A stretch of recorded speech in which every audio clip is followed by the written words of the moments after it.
أعوذ بالله من الشيطان الرجيم. بسم الله الرحمن الرحيم. السلام عليكم ورحمة الله وبركاته.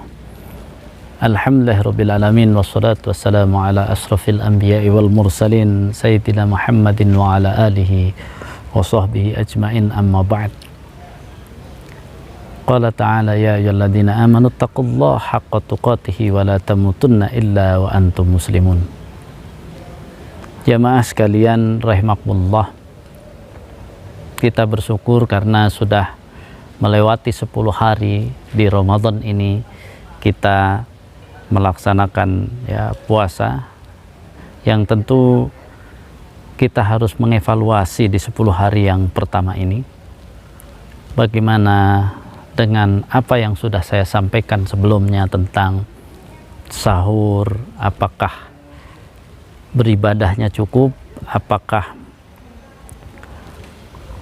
memohon kepada Allah apa yang kita butuhkan juga cukup, apakah juga mohon ampun kita kepada Allah cukup, sehingga sahur kita pun tidak banyak, sahurnya sedikit.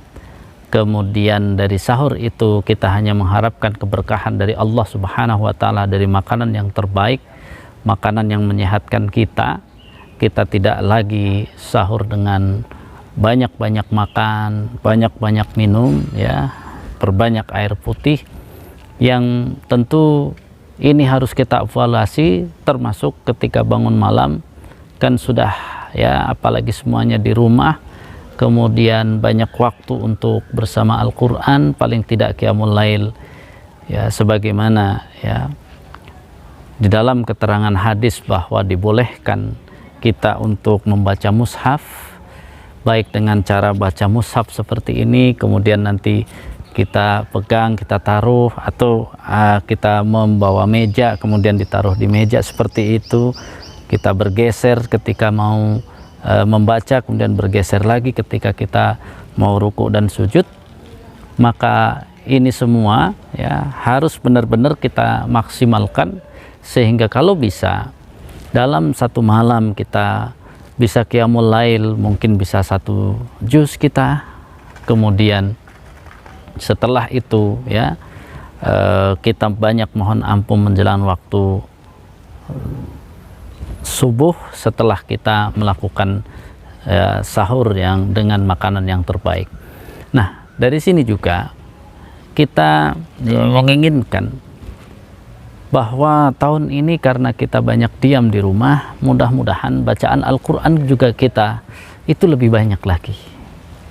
Syukur-syukur yang sudah hatam 1 kali, 2 kali, kita lanjutkan di sisa ini. Paling tidak kita punya tekad, mudah-mudahan kita bisa menghatamkan ayat-ayat Quran ini dengan 2 kali lagi kalau bisa. Dari saat ini punya tekad 2 kali lah, tapi plus kita coba sambil kita lihat terjemahnya, kemudian kita catat mana yang kira-kira kita tidak paham, lalu kemudian mana yang perlu kita telusuri.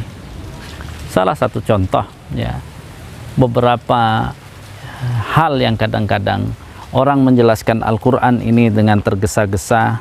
Kita pernah misalnya satu kasus wa id qulna lil malaikati isjudu li adama fasajadu illa iblis aba wastakbara wa kana minal kafirin. Berapa banyak orang-orang yang mengartikan ayat ini dengan mempertanyakan kenapa di sini yang disebutkan adalah, dan ingatlah ketika kami katakan kepada malaikat untuk bersujud kepada Adam, maka seluruhnya bersujud kecuali iblis.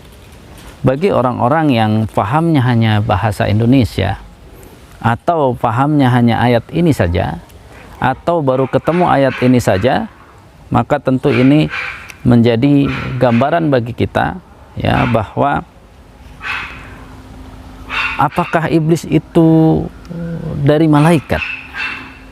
Sehingga dengan kita membaca Al-Quran ini pelan-pelan, kemudian ketika ketemu ayat yang sama kita mau berhenti, kemudian ketika ketemu ayat yang sama kita catat sehingga di sini sangat jelas ketika Allah Subhanahu wa Ta'ala nanti menyebutkan ya ayat-ayat Al-Qur'an berkenaan ya dengan apa yang disebutkan tadi, wa id qulna lil malaikati isjudu li adama fasajadu illa iblis, ya.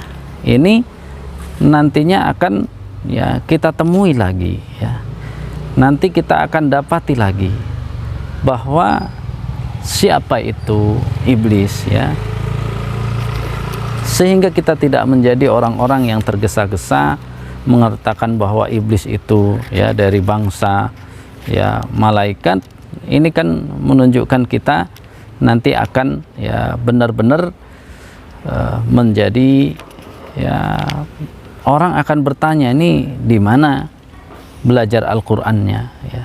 Sebab ketika kita ya sungguh-sungguh, mulai sungguh-sungguh melihat gitu ya, bahwa ya apa yang kita dapatkan dari Al-Qur'an dengan cara tadi ya, kita mau menuliskannya, kemudian kita kalau bisa ya ketemu ayat-ayat yang sama, dan ketika ketemu ayat yang sama kita catat ya isinya apa bedanya, ya, sehingga dari situ nanti akan mendapatkan jawaban-jawaban dari apa yang kita pertanyakan tersebut, ya. Karena apa? Karena kita gitu ya, ini kan ingin mendapatkan gambaran yang utuh ya tentang apa yang kita tanyakan tadi, ya, berkenaan dengan siapa sesungguhnya ya iblis, ya. Ayat Al-Quran surat Al-Baqarah ayat 30 itu lalu menyimpulkan bahwa dari susunan kata menunjukkan bahwa seolah-olah iblis itu bagian dari malaikat, karena di situ ya Allah perintahkan kepada para malaikat untuk bersujud kecuali iblis. Ini kan banyak sekali orang bertanya tentang itu. Jadi sebenarnya iblis itu malaikat dulunya atau seperti apa? Makanya ini sebenarnya bisa dijawab ya dengan jelas dalam surat Al-Kahfi. Ketika kita baca surat Al-Kahfi ya berkali-kali ya, insya Allah tiap Jumat ya, itu kan dalam surat Al-Kahfi ya ayat 50 Allah subhanahu wa ta'ala telah menjelaskan dengan gamblang, wa id qulna lil malaikati isjudu li adama fasajadu illa iblis kana minal jinni, ya, kana minal jinni fafasaqa an amri rabbih. Jadi ketika orang bertanya siapa sebenarnya iblis, apakah bagian dari malaikat atau bukan, jawabannya ini ada di surat Al-Kahfi ayat 50 bahwa iblis itu kana minal jinni, iblis itu ya dari bangsa jin.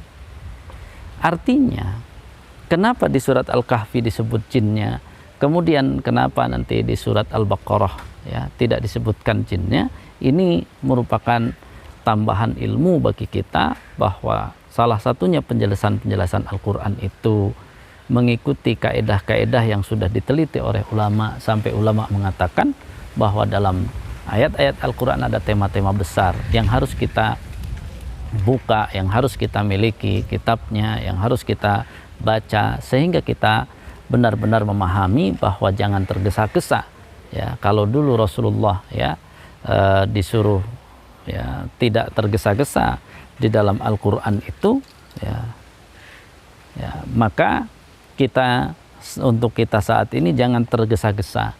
Ketika kita baru bertemu 1-2 ayat dalam Al-Quran, jangan tergesa-gesa untuk menyimpulkannya. Makanya di Ramadan ini yang terbaik, mari kita punya tekad paling tidak 1 kali atau 2 kali kita bisa khatamkan ayatnya dengan terjemahannya sambil mulai kita tandai. Ini ayat ini, oh ada hubungan dengan ayat yang ini. Iya, ini ternyata penjelasannya lebih jelas di sini. Misalnya ada cerita tentang Nabi Musa yang di hampir seluruh ayat ada, itu pelan-pelan nanti ya ketika sudah tidak dalam kondisi corona, insya Allah bisa kita belajar ketika tema kita belajar tentang Al-Quran.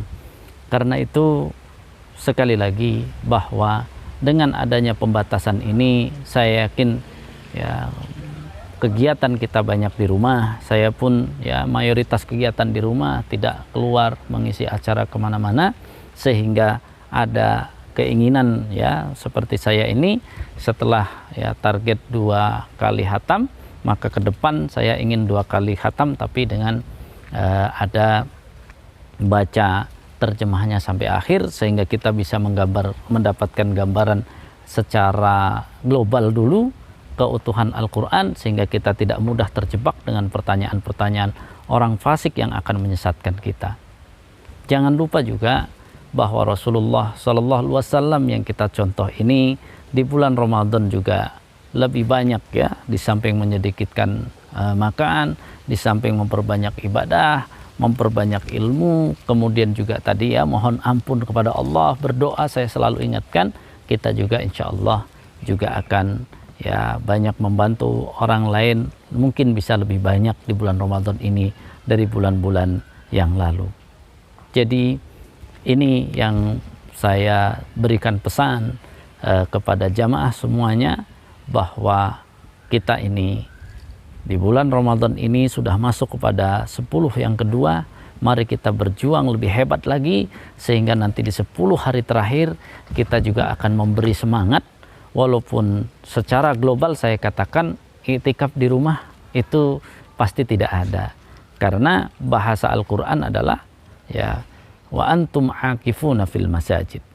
Tapi ketika kita berharap kepada Allah, karena misalnya kita tidak bisa beriktikaf di masjid, lalu berharap pahalanya ya agar diberikan seperti pahala iktikaf di masjid, itu wajar dan itu harus kita lakukan karena Allah mengabulkan doa kita. Kenapa saya bisa menjawab seperti ini? Rasulullah Shallallahu Alaihi Wasallam pernah terhalang untuk melaksanakan iktikaf di masjid. Ya, beliau pulang, lalu kemudian ya karena ada beberapa keterangan tadi ya tidak kondusif dengan beberapa istrinya yang berada di masjid, akhirnya beliau ya tidak melakukan iktikaf itu, tapi nanti beliau melakukan iktikaf di 10 hari bulan Syawal, yang walaupun ahli tafsir, ahli hadis ataupun fikih tidak ada yang mengatakan Rasulullah mengqadha iktikaf, tapi bagi kita seperti ya, mohon maaf seperti itu tidak mutlak. Artinya bukankah Rasulullah ketika berhalangan tidak iktikaf di masjid, Rasulullah menggantinya di masjid. Ini menunjukkan bahwa amalan iktikaf sangat khusus dengan masjid, tetapi pahala yang kita harapkan dari Allah saya yakin kita akan diberikan padanya. Dan kalau nanti kita punya waktu, maka kita akan beriktikaf di masjid. Jadi ini penambah semangat di 10 hari kedua.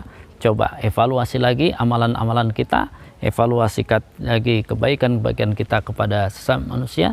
Mudah-mudahan Allah meningkatkan ibadah kita di Ramadan ini, menjadikan kita benar-benar layak meraih gelar takwa di sisinya. Hadanallahu ayyakum ajmain. Kurang lebihnya mohon maaf. Assalamualaikum warahmatullahi wabarakatuh.